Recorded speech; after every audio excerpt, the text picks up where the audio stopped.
ಗದಗ ಜಿಲ್ಲಾ ಪತ್ರಿಕಾ ಭವನದಲ್ಲಿ ಸುದ್ದಿಗೋಷ್ಠಿ ನಡೆಸಿ ಮಾತನಾಡಿದ ಡಾಕ್ಟರ್ ಎನ್ ಮೂರ್ತಿಯವರು ಸಂವಿಧಾನ ಜಾರಿ ಜನಾಂದೋಲನ ಜಂಟಿ ಕಾರ್ಯಕ್ರಮವನ್ನು ರಿಪಬ್ಲಿಕ್ ಪಾರ್ಟಿ ಆಫ್ ಇಂಡಿಯಾ ವತಿಯಿಂದ ಆಯೋಜನೆ ಮಾಡಲಾಗಿದೆ.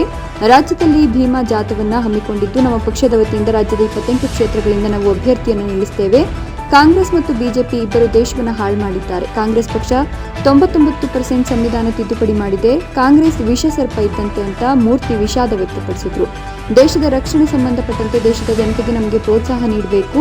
ಅದರೊಂದಿಗೆ ಬಸವರಾಜ ಬೊಮ್ಮಾಯಿ ಅವರ ವಿರುದ್ಧ ನಮ್ಮ ಪಾರ್ಟಿಯಿಂದ ಅಭ್ಯರ್ಥಿ ಹಾಕಲ್ಲ, ಅವರು ಅಜಾತ ಶತ್ರು ಅಂತ ತಿಳಿಸಿದರು. ಕ್ಯಾಮರಾಮನ್ ಜಗದೀಶ್ ಜೊತೆ Ashok Hugar, NKS TV4 Gadag.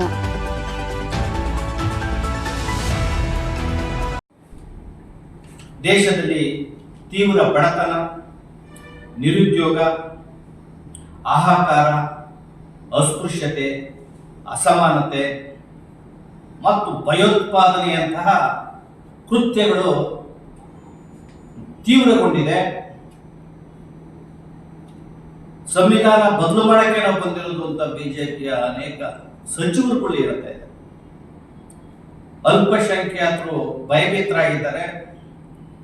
SC, ST, OBC, ಕೂಲಿ ಕಾರ್ಮಿಕರು ದೇಶದಲ್ಲಿ 85% ಇರ್ತಕ್ಕಂಥ ಜನ ಏನಿದ್ದಾರೆ, ಅಧಿಕಾರದ ಹತ್ತಿರಲ್ಲೇ ಇರತಕ್ಕಂಥ ಸಮುದಾಯಗಳು ಭಯಭೀತರಾಗಿದ್ದಾವೆ, ಆತಂಕಕ್ಕೊಳಗಾಗಿದ್ದಾವೆ. ಕಾಂಗ್ರೆಸ್ ಮತ್ತು ಬಿಜೆಪಿ ಮಾಡಿದ್ದೇನೆಂದ್ರೆ ಸ್ವಜನ ಪಕ್ಷಪಾತ, ವಂಶಾಡಳಿತ, ತೀವ್ರ ಭ್ರಷ್ಟಾಚಾರ ಮತ್ತೆ ತನ್ನ ಹಿತಕ್ಕೋಸ್ಕರ ಇಡೀ ಆಡಳಿತವನ್ನು ಬಳಸಿಕೊಂಡಿದೆ. ಈಗಲೂ ಈ ಚುನಾವಣೆಯಲ್ಲೂ ಕೂಡ ಹೇಗಾದರೂ ಮಾಡಿ ಅಧಿಕಾರಕ್ಕೆ ಬರಬೇಕು ಅಂತ ವಾಮ ಮಾರ್ಗಗಳನ್ನು ಅನುಸರಿಸಿ ಹಣ ಹೆಂಡಗಳನ್ನು ಹೊಳೆಯನ್ನು ಹರಿಸ್ತಾ ಇದ್ದಾರೆ. ಇದನ್ನು ಎಚ್ಚೆತ್ತಬೇಕು ಅಂತ ನಾನು ಮತದಾರರಲ್ಲಿ ಮನವಿ ಮಾಡ್ತಾ ಇದ್ದೆ. ನೋಡಿ, ಇಲ್ಲಿ ರಾಜ್ಯದಲ್ಲಿ ಸಿದ್ದರಾಮಯ್ಯನವರು ಸರ್ಕಾರ 2024-25 ಬಜೆಟ್ ಅನ್ನು ಮಂಡನೆ ಮಾಡಿದ್ದಾರೆ. 3,71,387 ಕೋಟಿ.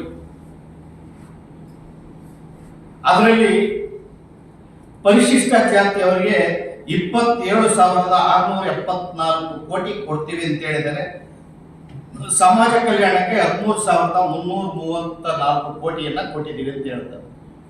ಸಮಾಜ ಕಲ್ಯಾಣ ಸಚಿವರು ಬರೀ 300 ಕೋಟಿ ಬಂದಿದೆ ಅಂತ ಹೇಳಿದ್ದಾರೆ. ನಾನು ಗಲಾಟೆ ಮಾಡಿದ್ದೆ ಅಂಬೇಡ್ಕರ್ ಒಂದು ವಾರದಿಂದ. ಸಮಾಜ ಕಲ್ಯಾಣ ಸಚಿವರು ಹಾಸ್ಟೆಲ್ಗೆ ಮಕ್ಕಳಿಗೆ ಹಾಸ್ಟೆಲ್ ನಡೆಸಕ್ಕಾಗಲ್ಲ 300 ಕೋಟಿ. ಒಂದು ಸುಮಾರು ಹಳ್ಳಿಗಳಿಗೆ ಬೋರ್ ಕೊಡಕ್ಕಾಗ್ತಾ ಇಲ್ಲ. ಈಗಾಗಲೇ ಕಾವೇರಿ ನೀರನ್ನ ಬಿಟ್ಬಿಟ್ಟಿದ್ದಾರೆ, ನೀರಿಲ್ಲ. ಬೆಂಗಳೂರು ಹಾಹಾಕಾರ ಇದೆ. ರಾಜಕೀಯ ಮಾಡೋಕ್ಕೋಸ್ಕರ ಈ ತರದ ನದಿಗಳನ್ನ ಬಳಸ್ಕೊಂತ ಇದ್ದಾರೆ. ಅನ್ಯಾಯ ಮಾಡಿ ಬಂಧುಗಳೇ,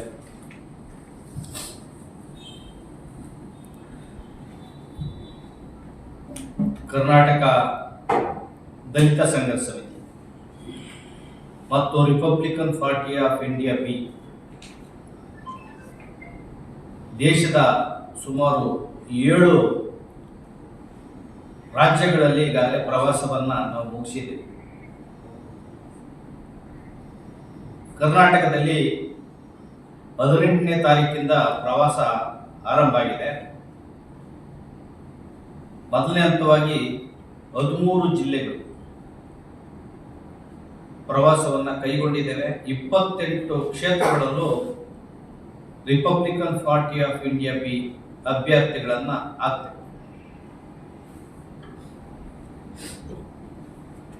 ಇದು ಅತ್ಯಂತ ಮಹತ್ವವಾದಂತ